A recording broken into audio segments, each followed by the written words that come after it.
బాగున్నారమ్మా? మనకు వైకుంఠ ఏకాదశి అంటారు. ఇవాళ ఈ పూజ ఉంటుంది.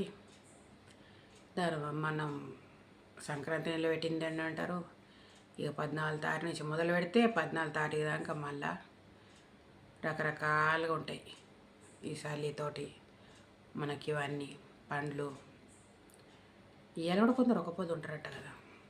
వైకుంఠ ఏకాదశి రోజు ఉంటారు, తొలి ఏకాదశి రోజు కూడా ఉంటారట. ఇక 4 రోజులు అయిందనంటే మనకు గోదాదేవి కళ్యాణం వస్తుంది. గుళ్ళల్లో చాలా బాగా చేస్తారు. మా చిన్నప్పుడు అయితే మేము గుడికి పోయేవాళ్ళం. పెళ్ళి కానీ అక్కల గిట్ట ఉంటుండే కదా, అక్కలందరినీ తీసుకొని అమ్మ గుడికి తీసుకెళ్ళిపోతుండే అందరినీ. ఆ గుడిలోకి పోయినాక ఆ పెళ్ళి అయిపోయినాక అక్షంతలేసుడు, మళ్ళీ వాళ్ళ మీద పండ్లు వేస్తారు కదా దేవుడికి. ఆ పండ్లు ఇసురితే ఓడి పట్టమంటుండే అనమాట.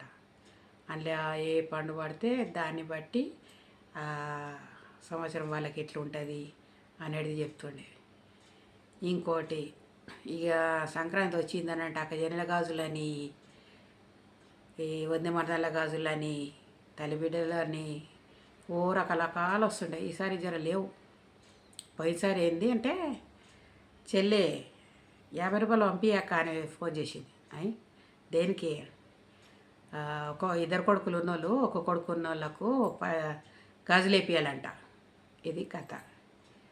ఓ అట్లా అనేసి ఇక ఎంతమందికి ఒక్కొక్కరు ఉన్నారో అందరికి పంపిస్తే అందరూ వేసుకున్నారు.